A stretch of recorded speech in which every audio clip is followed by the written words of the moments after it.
Bismillahirrahmanirrahim. Assalamualaikum warahmatullahi wabarakatuh. Waalaikumsalam warahmatullahi wabarakatuh.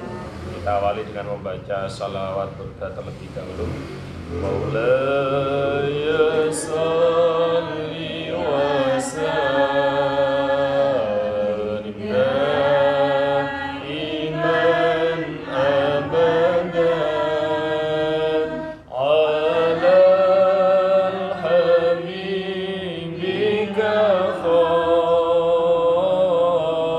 khairil khalqi kullihim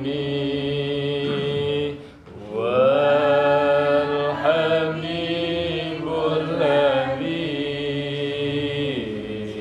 tarja syafa'atuhum likulli hauli minal awali muqtahimim ya Rabbi bil Mustafa beliau maqasidana waghfir lana ma madha ya wasi'al karamim ya arhamar rahimin ya arhamar rahimin ya arhamar rahimin farij al-muslimin. Bismillahirrahmanirrahim. Assalamualaikum ilaika salam. Bismi wa alaika ilaika salam. Ila hadratin Nabiyul Mustafa Muhammadin sallallahu alaihi wasallam wa alihi wa azwajihi wa auladihi wa dzurriyyatihi. Syaurillah lahumul Fatihah. A'udzu billahi minasyaitonir rajim. Bismillahirrahmanirrahim.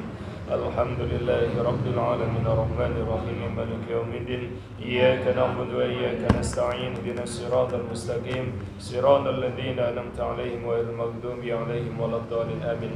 Bismillahirrahmanirrahim. Khususan ila qaridani sifat Rasul Tanawla Syamdul Qadir Jailani khususan thumma jami' ahlul kubur minal muslimina wal muslimat wal mu'minina wal mu'minat al ahya'i minhum wal amwat khususan ila abaina wa ummahatina wa jaddatina wa jaddatina wa jaddatina wa syayyikhina wa masyayikhi masyayikhina wa asatidatina wa liman jitama'na huna bisababi khususan ila qaridani sifat roh seluruh keluarga kita semuanya yang sudah meninggal dunia.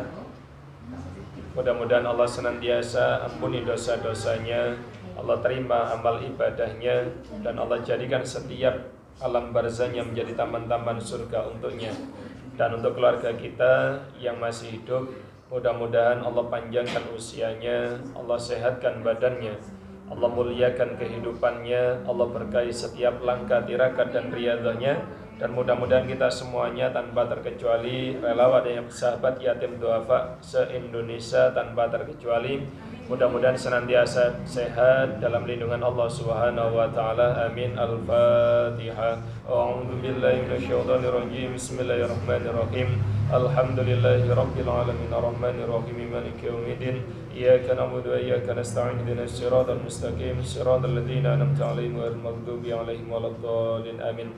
Dan yang terakhir hadiah Al-Fatihah untuk Bu Pujas keluarga, mudah-mudahan diberikan kesabaran, keikhlasan, ketabahan dengan setiap ujian yang didapat, sekaligus kita yang mendoakan mudah-mudahan juga pun demikian. Allah titipkan kebahagiaan, Allah titipkan kebaikan, dan Allah titipkan kita mampu memandang pesan cintanya Allah atas segala peristiwa yang terjadi, hingga akhirnya kita senantiasa ridho atas apapun yang ditakdirkan oleh Allah untuk kita semuanya. Amin. Al-Fatihah. A'udzubillahi minasyaitonir rajim. Bismillahirrahmanirrahim. Alhamdulillahirabbil alamin arrahmanir rahim maliki yaumiddin. إياك نعبد وإياك نستعين اهدنا الصراط المستقيم صراط الذين أنعمت عليهم غير المغضوب عليهم ولا الضالين آمين. Doanya diikuti bersama-sama. Bismillahirrahmanirrahim. Bismillahirrahmanirrahim. Rabbi zidna ilman nafi'a Rabbi zidna ilman nafi'a warzuqna fahma warzuqna fahma. Rabbi shrah li sadri Rabbi shrah li sadri wa yassir li amri wa yassir li amri wahlul 'uqdatam min lisani wahlul 'uqdatam min lisani yafqahu qawli. yafqahu qawli. Allahumma iftah alayya Allahumma iftah alayya futuhal 'arifin futuhal 'arifin bi hikmatika wansur alayya bi hikmatika wansur alayya rahmataka rahmataka wa dhakkirna ma nasina wa dhakkirna ma nasina ya dzal jalali wal ikram. ya dzal jalali wal ikram. Allahumma nawwir qulubana Allahumma nawwir qulubana bi nuri hidayatika bi nuri hidayatika kama nawwartal arda kama nawwartal arda bi nuri syamsika bi nuri samsika wal qamarika wal qamarika abadan abada. abadan abada. Allahumma aghnina bil ilmi Allahumma aghnina bil ilmi wa zayyina bil hilmi wa zayyina bil ilmi wa akrimna bit taqwa wa aghnina bil taqwa wa jammilna bil afiyah. wa jammilna bil afiyah. Al-Fatihah. A'udzu billahi minasyaitonir rajim. Bismillahirrahmanirrahim.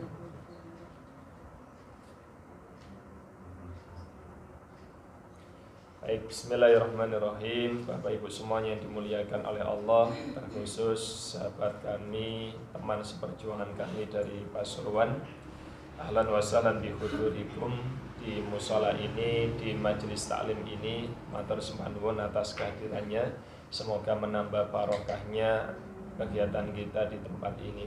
Kita lanjutkan ngaji kita di makalah yang ke-13 insyaallah. Jadi makalah sebelumnya kita sudah sampai makalah 12. Ini tadi sebenarnya sudah berikhtiar untuk ingin membelikan kitab Al-Hikam. Jadi sudah mampir di toko sukses, ternyata tutup. Harapan saya tadi mau beli 20 kitab, rencana mau saya bagi kepada panjenengan.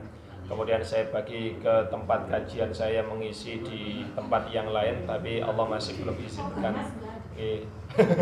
Belum mampir tadi toko Mas. Jadi pikiran saya hanya sukses ngatan mawon karena agak terburu-buru dari Dinas Pemberdayaan Perempuan dan Perlindungan Anak karena diminta untuk mengisi pelatihan di sana, dan alhamdulillah ada sisi manfaat yang bisa diperjuangkan. Manfaatnya adalah setiap kali saya hadir dimanapun saya mengisi, dimanapun saya diminta untuk kemudian menyampaikan ilmu, pasti dua hal yang tidak pernah saya lewatkan adalah satu sisi spiritual dan yang kedua adalah sisi sosial.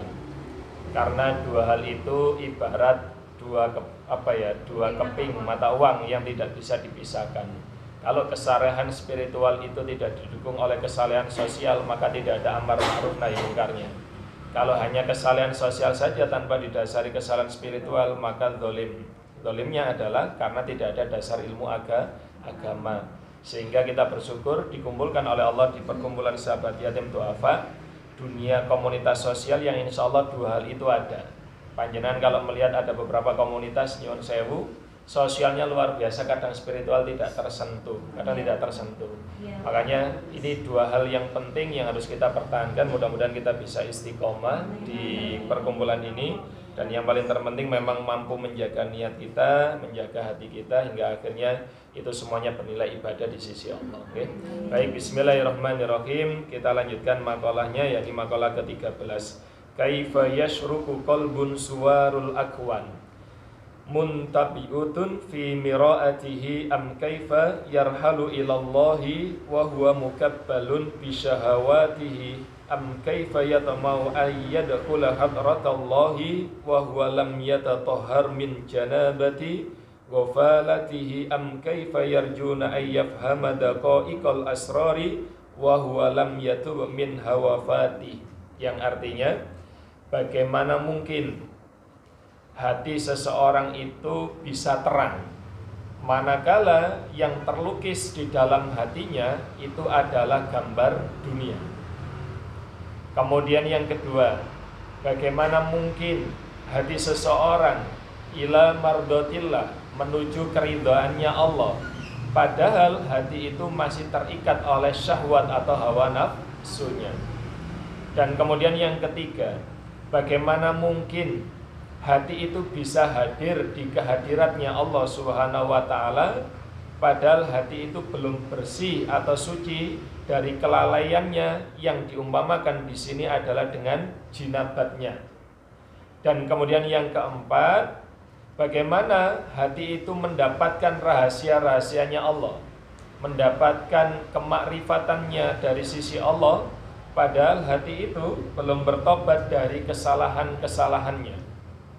Maka kata Syekh Ibnu Athaillah sebagai penyusun kitab Al-Hikam ini, beliau mengatakan mustahil di hati kita itu berkumpul sesuatu yang berlawanan dalam satu tempat dan dalam satu waktu. Pasti ada kecondongan yang itu tidak bisa dipungkiri, pasti ada dan terlukis tergambar dalam hati kita.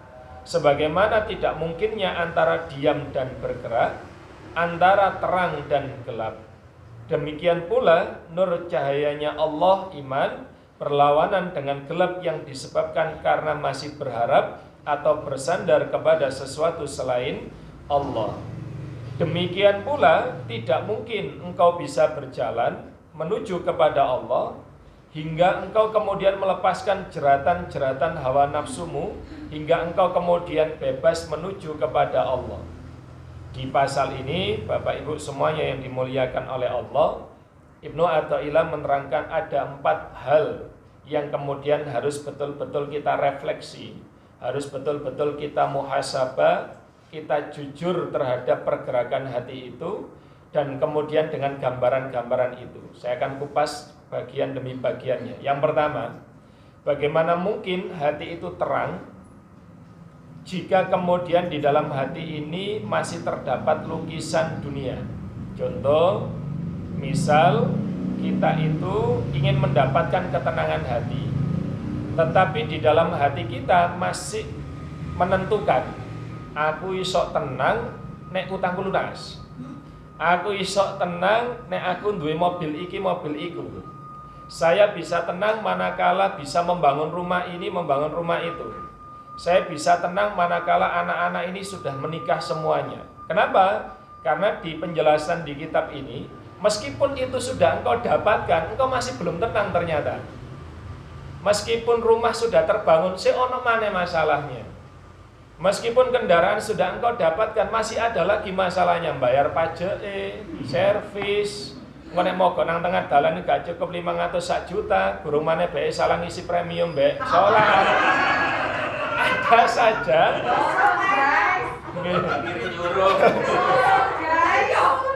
Masalah-masalah itu tidak akan pernah selesai.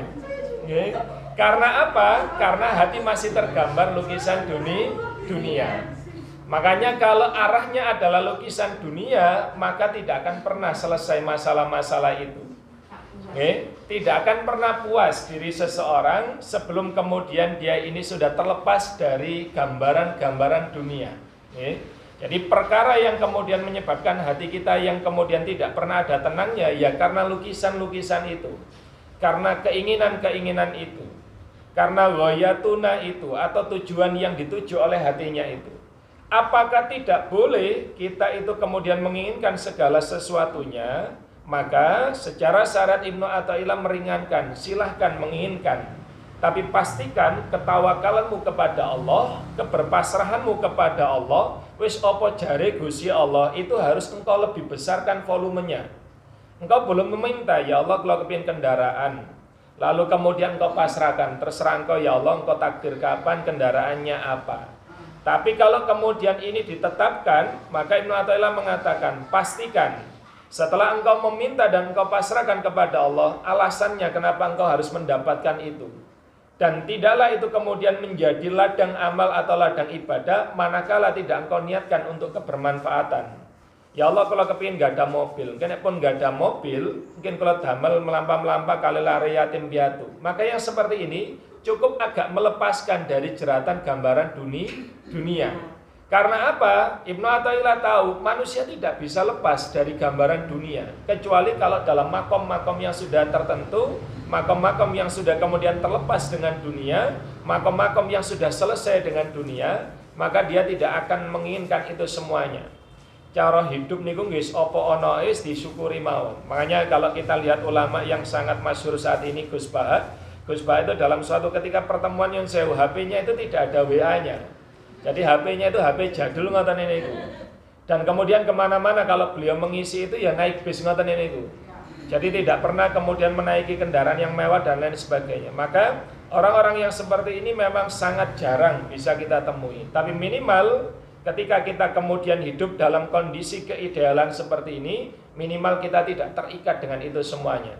Ada salah satu guru saya, salah satu pimpinan di Muhammadiyah Jawa Timur, Ustadz Najib Hamid. Beliau mengatakan bahwa silakan mendapatkan itu semuanya, tapi pastikan tidak mengikat hati diri kita. Jika punya mobil maka cukup di garasi, jangan sampai masuk ke dalam hati. Jika punya HP cukup kemudian di genggaman dan kemudian ada kebermanfaatan yang dihadirkannya, jangan sampai kemudian ketika HP ini rusak mengganggu frekuensi hati kita. Maka Bapak Ibu semua yang dimuliakan oleh Allah, pasal yang pertama gambarannya seperti itu. Kemudian pasal yang kedua adalah bagaimana hati itu mampu bergerak menuju Allah, padahal dia masih terikat, terbelenggu dengan syahwat hawa nafsunya. Kalau yang tadi bahasanya adalah ada gambaran kepingin sesuatu, ada gambaran menginginkan sesuatu, maka di pasal yang kedua ini, engkau tidak akan bisa bergerak menuju Allah jika kemudian arahmu ini tidak kepada Allah. Secara penjelasan mudahnya adalah manakala kita ini berjalan ke arah utara, ya tidak mungkin perjalanan ke selatan bisa kita tempuh. Karena tidak mungkin utara dan selatan berkumpul menjadi satu. Maka tatkala hati ini menuju kepada Allah, engkau harus melepaskan pada syahwat hawa nafsunya. Kalau tadi mungkin ada sedikit yang masuk, jangan sampai engkau masukkan ke dalam hati segala sesuatu yang engkau dapatkan itu. Dan ciri-ciri orang yang tidak sampai masuk ke dalam hati, manakala diambil oleh Allah, ya biasa saja. Wong memang bukan milik kita dan kita hakikatnya tidak punya apa-apa. Dan segala sesuatu yang ada di alam semesta ini, lillahi ma fis samawati wa ma fil ard, baik yang ada di langit maupun yang ada di bumi, wa ma bainahuma, yang ada di antara keduanya, tidak ada satupun yang merupakan milik kita. Maka belajarlah melepaskan sesuatu untuk mendapatkan sesuatu yang lebih besar, yakni Allah Subhanahu wa ta'ala. Makanya di pasal sebelumnya diterangkan, sehat dan sakit ini perkara yang tidak sama. Tidak sama apanya, bukan tidak sama keadaannya, jelas. Orang yang sehat ya keadaannya sebagaimana yang kita ada pada diri kita saat ini. Orang yang sakit mungkin kemudian ada di rumah sakit. Tetapi maksudnya Ibnu Athaillah adalah kedudukan hatinya. Orang yang sehat, hatinya kepada Allah tidak lebih dekat dibanding orang yang sakit. Makanya kemudian kalau kita berdoa minta sehat, itu akan jauh lebih terasa nikmat tatkala kita sakit. Akan jauh terasa lebih khusyuk itu ketika kita sakit. Makanya ada sebuah kalimat, kita itu baru bisa mensyukuri nikmat sehat adalah tatkala sakit. Kita bisa mensyukuri nikmat lapang tatkala kita sempit. Kita bisa mensyukuri oksigen yang bebas ini ya tatkala kita mulai menyadari ternyata bermasker itu tidak nyaman dan lain sebagainya, pengap dan lain sebagainya. Makanya ini harus dimaknai bahwa tidak mungkin akan mendapatkan kebersyukuran kalau tidak ditahan oleh Allah dari satu hal ke hal yang lain.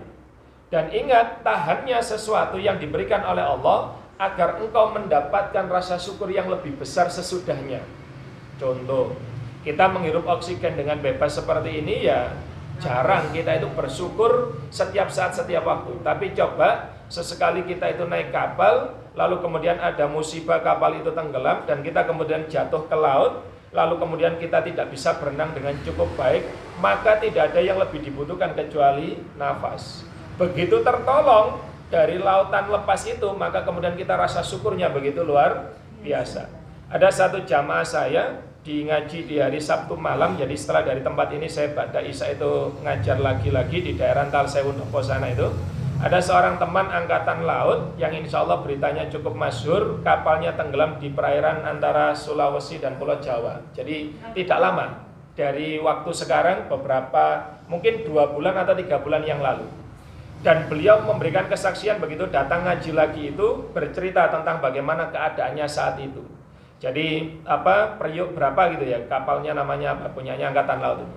Beliau mengatakan begini, Ustaz, saya itu mengingat ilmu beliau, salah satunya adalah merindukan hadir di majelis ilmu, merindukan hadir bertemu dengan guru, merindukan hadir bertemu dengan ulama, itu sesuatu yang menyelamatkan. Dan ternyata benar, Ustaz. Saya itu tidak punya amalan apa-apa, begitu tercebur ke laut, itu semuanya kan dilepas nih, sepatu dan lain sebagainya. Ketika kita turun ke laut itu ternyata ada aturan, mungkin yang bagi Angkatan Laut Perso ini, pokoknya kalau tercebur ke laut itu jangan melepaskan sepatu. Karena kaki itu kalau sudah ada di lautan itu seperti mengeluarkan cahaya, mengkilat-kilat gitu. Dan itu ternyata menarik hewan laut untuk datang mendekatnya.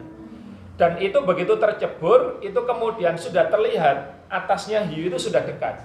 Jadi di perairan di bawahnya Sulawesi itu, perairan lepas itu sudah dekat. Dan teman saya namanya Pak Eko ini, Angkatan Laut ini mengatakan, saya hanya mengatakan begini, Ustaz, ya Allah, kalau dinten Sabtu niku ngaos kali Ustaz Fajar, ya Allah.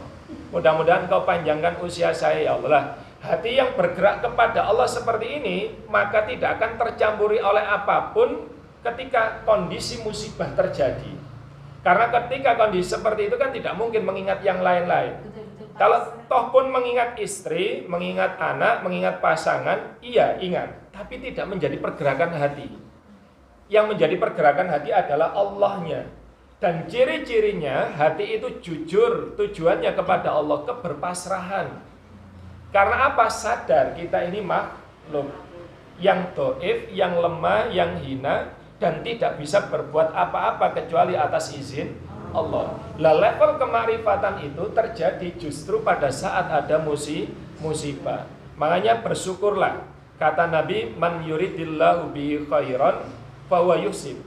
Barang siapa yang dikehendaki oleh Allah, Allah akan mengujinya. Sebagaimana man yuridillahu bi khairan yufaqihu fiddin. Barang siapa yang kemudian dikehendaki baik oleh Allah, dia akan dimudahkan untuk memahami agamanya.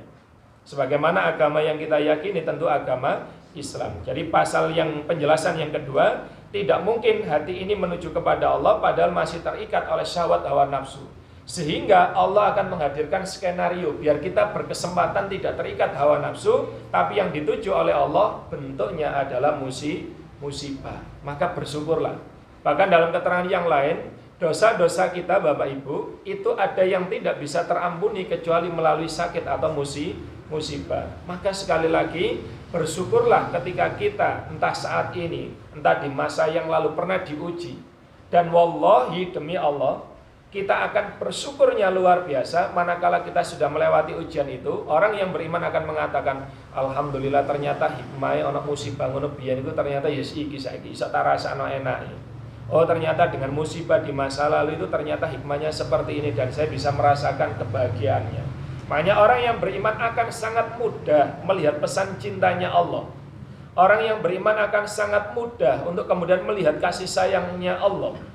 Meskipun kemudian dirinya diuji, dititipi musibah, tapi dia tidak memandangnya itu sebagai ujian atau musibah, tetapi bentuk cintanya Allah Subhanahu wa ta'ala. Karena level untuk bisa hati bergerak kepada Allah sulit kalau tidak mengalami proses ujian. Maka bersyukurlah. Kemudian yang ketiga, bagaimana mungkin hati ini masuk kepada kehadiratnya Allah? Artinya datang kepada Allah, bersimpuh kepada Allah, padahal hatinya kemudian belum bersih atau suci dari kelalaiannya, yang di sini diumpamakan dengan jinabatnya. Dalam bahasa sederhana, kalau kita kondisi junub dan kita mau ibadah, kan perintah syariatnya kita disuruh mandi. Sebagaimana kita datang kepada Allah, manakala kita mau datang ke hadiratnya Allah, maka pastikan kita dalam keadaan suci. Ibnu Athaillah mengingatkan bagaimana cara bersuci itu banyak cara. Sebagaimana pakaian yang kotor, maka terserah engkau mencuci dengan air yang seperti apa, dengan sabun seperti apa. Yang harus dipastikan adalah air itu tetap dalam kondisi bersih. Dan apa yang lebih dibutuhkan bagi pakaian yang kotor, maka tidaklah kecuali dicuci dibanding kemudian parfum atau minyak wangi. Bahasanya Ibnu Qayyim, lebih penting kemudian dicuci dari kekotoran sebuah baju dibanding engkau disibukkan membeli parfum yang membuat harumnya pakaian itu. Karena seharum-harumnya pakaian itu jika tetap dalam kondisi kotor, bau busuknya akan tetap tercium juga. Apa maknanya? Lebih baik engkau sibuk dengan dosa-dosamu dibanding engkau sibuk dengan menambah dosa-dosamu. Kalau dimaknai yang lain, lebih baik engkau sibuk dengan perkara-perkara hatimu dibanding kemudian engkau sibuk dengan keadaan dunia-duniamu. Belum punya kendaraan, engkau disibukkan ingin punya kendaraan. Punya satu, engkau disibukkan ingin dua. Engkau sudah cukup punya rumah, engkau disibukkan dengan rumah yang lebih luas ukurannya. Dengan ukuran rumah yang luas, engkau berpikir untuk menambahnya. Maka jika itu yang terjadi, hati kita tidak akan bisa datang ke hadirat Allah Subhanahu wa ta'ala. Oleh karena itu, kita terus berikhtiar untuk mensucikan hati kita layaknya pakaian yang dicuci. Maka bagaimana secara syariatnya? Ya secara istighfar itu. Perbanyak membaca istighfar, minimal kata Nabi sehari jangan kurang dari 100 kali, khususnya di pagi hari. Sepanjang perjalanan kita kemanapun pergi melangkah, semakin jaraknya itu jauh, semakin banyak zikir yang kita lafadzkan, yang kita ucapkan. Ketika kita di jalan beristighfar, ketika kita di jalan kemudian meminta ampunan kepada Allah, sekaligus memintakan ampunan atas orang-orang yang ada di jalan itu, maka itu salah satu cara. Yang lain, maka silakan kemudian salat sunat taubat. Yang lain, silakan tutupi keburukanmu di masa lalu dengan kebaikan-kebaikan saat ini.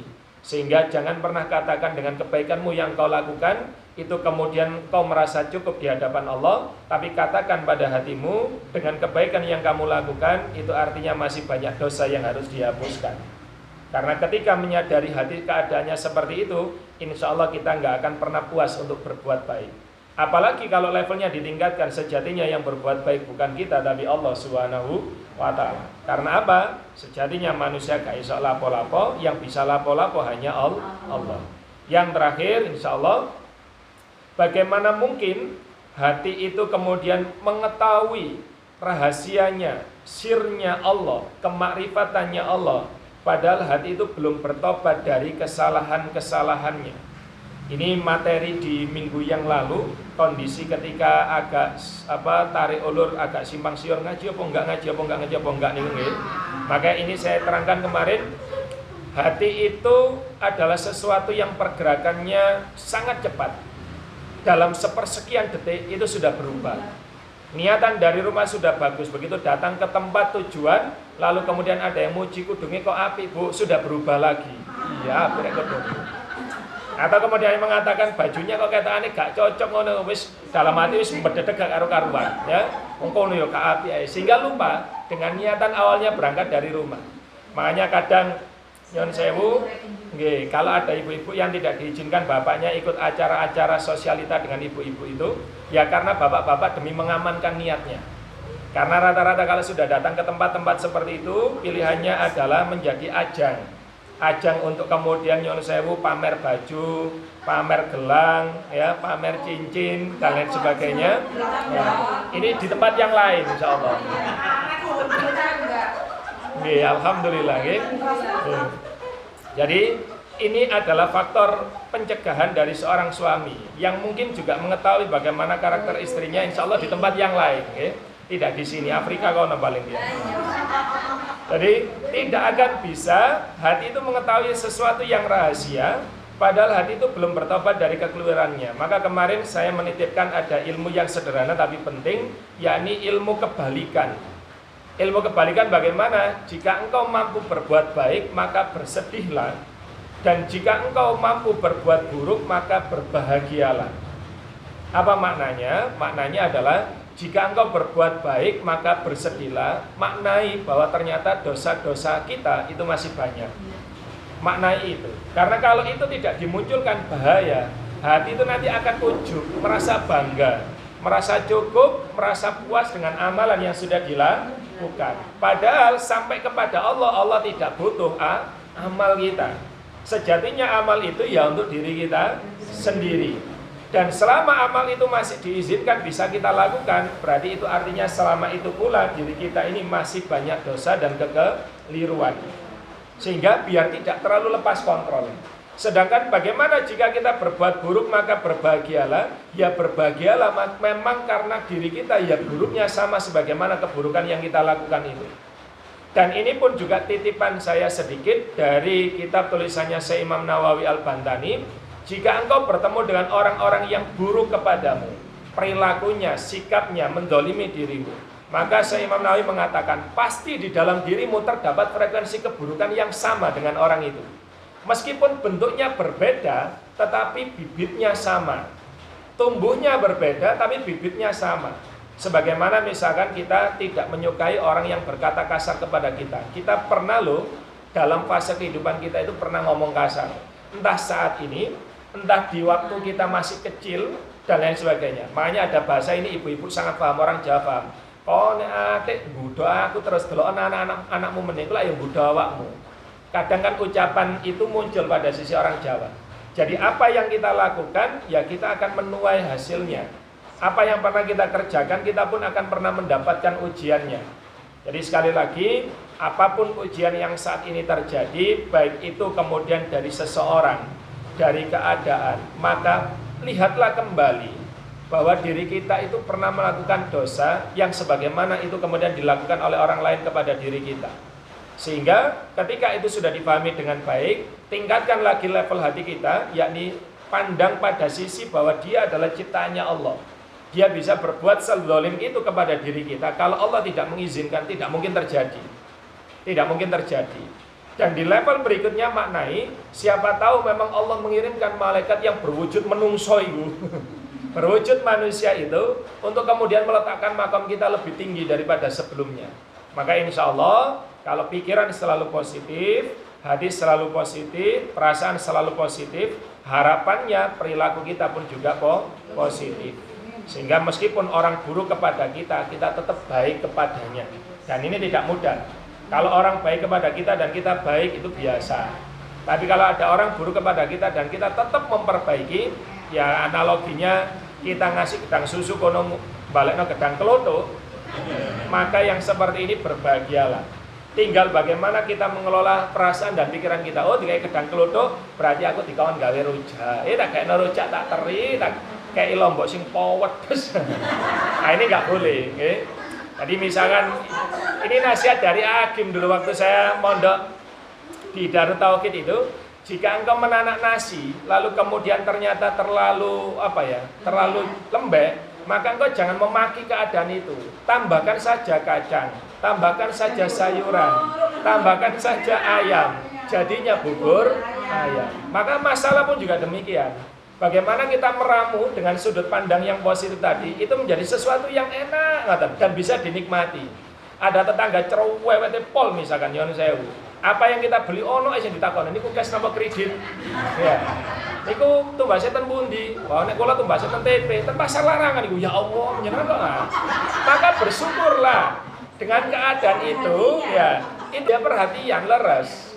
Dan dia berada di bawah kita karena selalu melihat kita. Dan orang-orang yang sibuk pandangannya dengan orang lain, dia nggak akan pernah bahagia. Karena ukuran kebahagiaannya diletakkan pada orang lain. Dan dengan keadaan seperti itu kita akan memandang, ya Allah, ya menungso model ngono iku ya. Oke. Jadi insya Allah itu penjelasannya. Dan terakhir, dengan segala keadaan itu Allah menegaskan wattaqullaha wa yu'allimukumullah. Maka bagaimana mendapatkan 4 hal tadi biar hati terang, biar hati bisa menuju kepada Allah, biar hati bisa hadir di kehadiratnya Allah, biar hati bisa memandang dan mengetahui rahasia-rahasianya Allah. Maka Allah menggambarkan dengan kalimat yang sederhana, wattaqullah. Wattaqullah ini makna sederhananya bagi bahasa saya adalah istilah nurut manuto apa jare Gusti Allah, apa jare wis bersyukur, wis apa jare ridho, berikhtiar sempurnakan, tapi ketawakalan jangan sampai lupa. Insya Allah dengan begitu kita akan menjadi orang yang senantiasa bisa bahagia dalam segala keadaan, bisa hidup dimanapun tempat.